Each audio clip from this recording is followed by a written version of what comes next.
Halo, komen-komen pemilu lagi. Sama saya dan Fadli lagi yang habis khotbah Jumat. Asyhadu an la ilaha illallah. Agama dibercandain. Khotbah Jumat kan mulainya gitu. Asyhadu an la ilaha illallah Muhammadar Rasulullah. Oke, harusnya sih beritanya agak lebih baik ya. Kemarin kan beritanya udah nggak oke. Ya beritanya, bukan maksud kualitas beritanya ya, tapi isunya gitu. How? Oh enggak. Diberhentikan tidak hormat Komnas HAM. Maksudnya diberhentikan tidak hormat Komnas HAM minta lembaga penyelenggara pemilu dievaluasi menyeluruh, kata Mas Pramono Ubay Tantowi sih kalau nggak salah. Oh betul. Saya setuju nih, Pak. Mulai dari mana kalau mau evaluasi? Ya semuanya berhenti aja. Karena kan ini sudah kerusakan sistematis ya menurut saya ya. Mulai dari kasus verifikasi partai politik, kemudian juga kasus pencalonan perempuan, 30% perempuan ya. Dan waktu pencalonan 30% perempuan itu seingat saya Komnas Perempuan dan Komnas HAM juga punya sikap, seingat saya waktu itu. Kan Mbak Nini kayaknya juga terlibat di beberapa persidangan soal perkara itu. Dan puncaknya menurut saya bahwa ini adalah problem sistematik. Ya ini foto konpres bareng-bareng ini. Ada ini kan, dia loh. Iya tuh dia tuh. Sedang tamu tadi ya. Ada dia. Tunggu episodenya naik ya. Kita naikin nggak? Nah, ya ini bagian yang tidak harusnya terjadi ya. Ketua KPU yang katanya mestinya itu pelanggaran etiknya menyangkut personalnya Pribadi, dia, personal, tapi konpres di kantor KPU dan didampingi oleh 5 orang komisioner lainnya ya. Kayaknya ada 1 orang yang nggak hadir, komisioner KPU RI. Bu Betty yang nggak ikut. Bu Betty nggak ikut, tapi 5 orang lainnya ikut. Dan di belakangnya ada ketua-ketua KPU provinsi.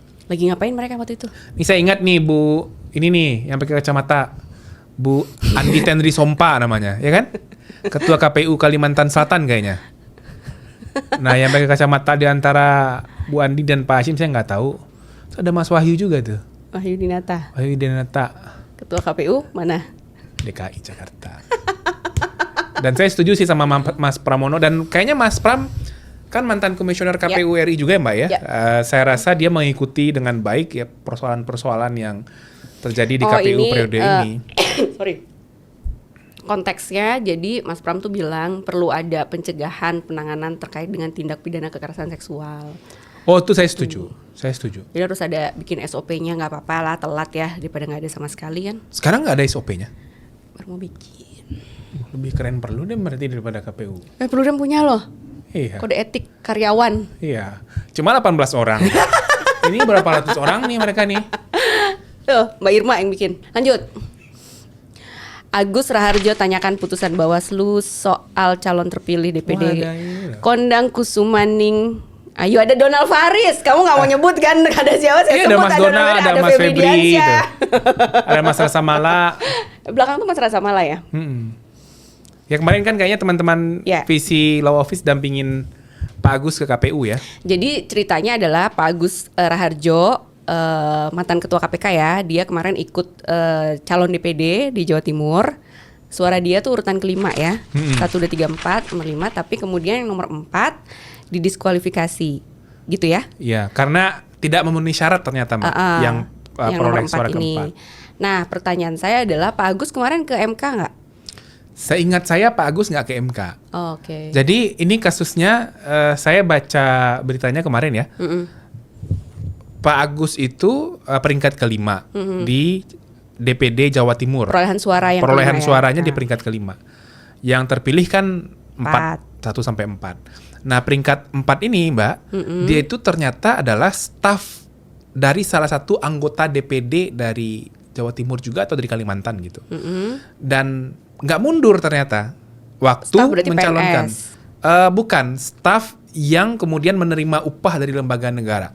Itu dilarang dalam undang-undang pemilu. Dan perkara ini dilaporkan oleh Pak Agus ke Bawaslu Jawa Timur. Oke. Dan laporannya itu memang pasca penetapan perolehan suara. Oh, keluarnya pasca. Ya, baru ketahuan sepertinya ya. Dan terbukti ternyata dalam putusan Bawaslu-nya itu si siapa namanya nih? Kondang ini. Kondang namanya. Kondang ini. Doa orang tuanya ingin anaknya kondang. Kondang itu berarti? Terkenal kan, penyanyi kondang, artis kondang tuh. Lanjut. Nah, dia terbukti sampai bulan Mei itu masih menerima gaji dari Mei DPD. 2024. Iya, Mei 2024. Oh, berarti pemilunya kan Februari. Iya, makanya. Jadi ketika dia ditetapkan jadi calon itu, dia masih tidak mundur dari DPD, Mbak. Dan artinya kan nggak memenuhi syarat. Nah, makanya itu yang dilaporkan ke Bawaslu. Teman sayangnya putusan Bawaslu itu ragu-ragu. Ragu-ragu dalam artian sudah mengatakan memang ini ada pelanggaran dan diminta kepada KPU untuk menindaklanjuti pelanggaran tersebut. Nah, kayaknya ini nih meminta kepada KPU untuk menindaklanjuti putusan Belum Bawaslu. ditindaklanjuti. Nah, memang harus segera. Dan itu bisa ditindaklanjuti karena dalam Undang-Undang Pemilu itu ada mekanisme penggantian calon terpilih dengan beberapa klausul. Nah, salah satunya adalah tidak lagi memenuhi syarat sebagai calon anggota DPD dan DPR. Kalau dia tidak memenuhi syarat, karena ternyata masih tercatat sebagai salah satu staf dan masih menerima gaji, ya artinya dulu nggak pas memenuhi pencalonan syarat. gimana? Nah, makanya artinya proses verifikasi pencalonannya tidak maksimal juga. Atau memang ada sesuatu yang ditutupi, tapi KPU dan Bawaslu-nya nggak maksimal gitu. Oke, Mas Donald, lanjut. Kita tunggulah Pak Agus ya. Pak Tito, orang kampung saya kan nih, kalau kata Mas Fadli kan. Sindir Bupati Petahana susah dicari, sibuk cari tiket pilkada. Nah, makanya Pak Tito, ambang batas pencalonan itu dihapus. Yang 20% kursi itu. Nggak sibuk lagi itu orang pasti nyari-nyari koalisi, nyari-nyari tiket. Kok ada ketawanya hehe itu? Ada beritanya ada hehe-nya Pak Tito. Hehe siapa nih? Enggak, ini loh. Iya, kalau tim sesnya bagus, kadang-kadang dikerjain juga oleh tim ses yang sukses, mereka gitu hehehe. Tahu gitu. aja Pak Tito. Ada ketawanya nih, beritanya dari CNN Indonesia. Saya nggak tahu, saya pura-pura nggak tahu, maksud saya hehe. Ya, ini suatu yang common aja nggak sih Mbak? Iya Ya karena sih. sudah Ya susah kan mau nyalon masa di adalah pilkada pra ya pencalonan susah. itu. Ya ada isu pemenuhan koalisi Ya. kursi DPRD-nya karena ada syarat minimal 20% kursi itu. Belum lagi mahar politiknya. Ya kan kita harus jujur aja.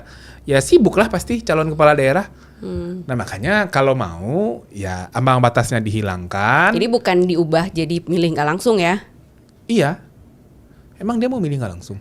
Lagi riset katanya, lagi mau coba bandingin mana sih yang lebih bagus kepala daerah yang ditunjuk, yang sekarangnya penjabat nih, atau yang dipilih langsung gitu. Lanjut. Hati Pak Tito. Nah, ini Iqbal Basyari yang bikin beritanya dari Kompas. Pelesiran ke luar negeri, KPU diminta tidak jor-joran habiskan uang negara. Mau kemana sih? Ya Mau ini kemana kan dia? isu berulang kayaknya Mbak ya. Soal KPU yang candu plesir ke luar negeri ini.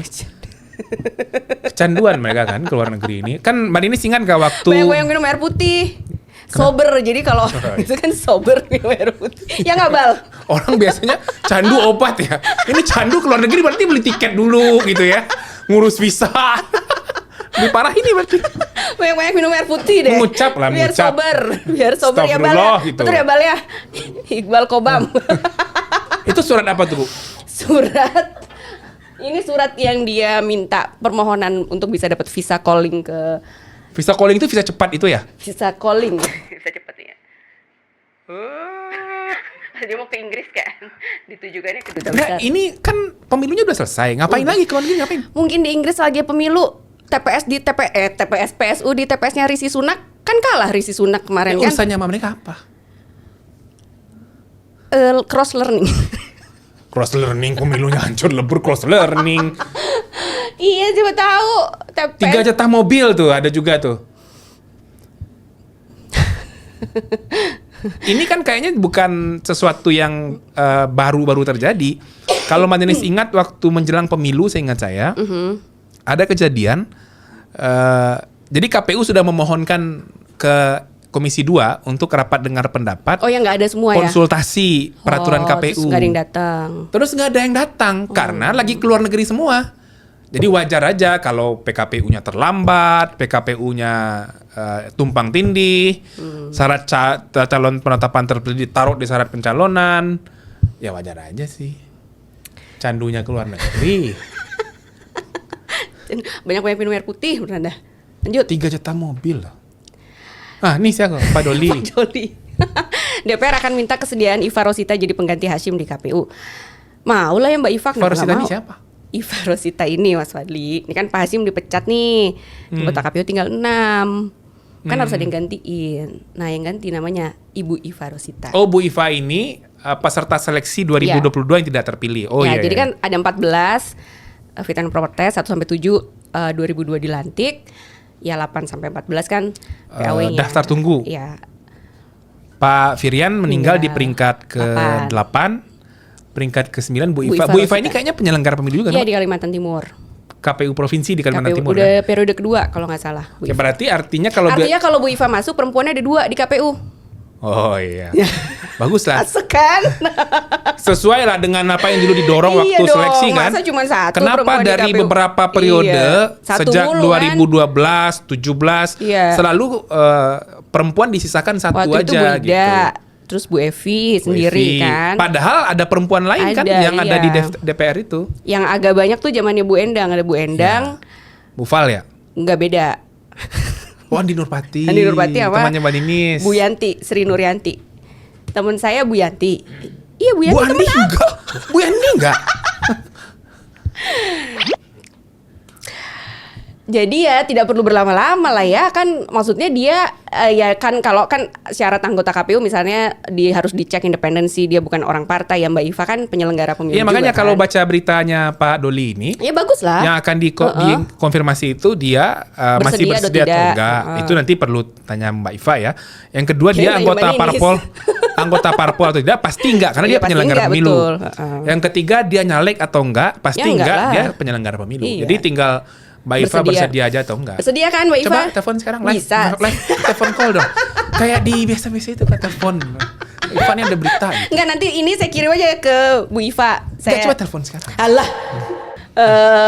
Ya bagus dong, perempuannya kan jadi ada 2 kan sekarang di KPU. Jadi Bu Betty nggak sendirian kan, perempuan kan sekarang dia sendirian perempuan. Nah, menurut Mbak Ninis akan mengubah konstelasi pengambilan kebijakan di KPU nggak? Kan mereka kolektif kolegial. Ya jelas lah harus dong. Oh. Harus dong. Harus. Semangat Mbak Iva. Bisa. Harusnya ini selesai kapan berarti proses PAW-nya? Cepet aja, nunggu apa? Karena DPR kayaknya hari ini terakhir ini masa sidang. Mau reses kan? Berarti kemungkinan Agustus. besar di Agustus, Mbak. Sebab Dia DPR bilang masih nunggu surprise juga sih. iya, Jokowi kirim dong. Tapi kan surprise. waktu itu Pak Doli bilang kalau surprise-nya udah ada, ya sejam aja selesai. Ya, sejam apa ini udah lama banget. Oke. Oke, Bisa lah, Pak cepet Doli. lah. Mantap Pak Cepat Doli. lah. Jangan main-main Apa lagi? lama-lama. Apa lagi? Selesai. Oh, udah. Agak menyenangkan berita hari ini ya Mas Fadli. Bagus lah. Bagus. Hikmah Jumat Hikmah Mas Fadli tadi habis khotbah. di Masjid Brawijaya. Sampai ketemu lagi. Sampai jumpa.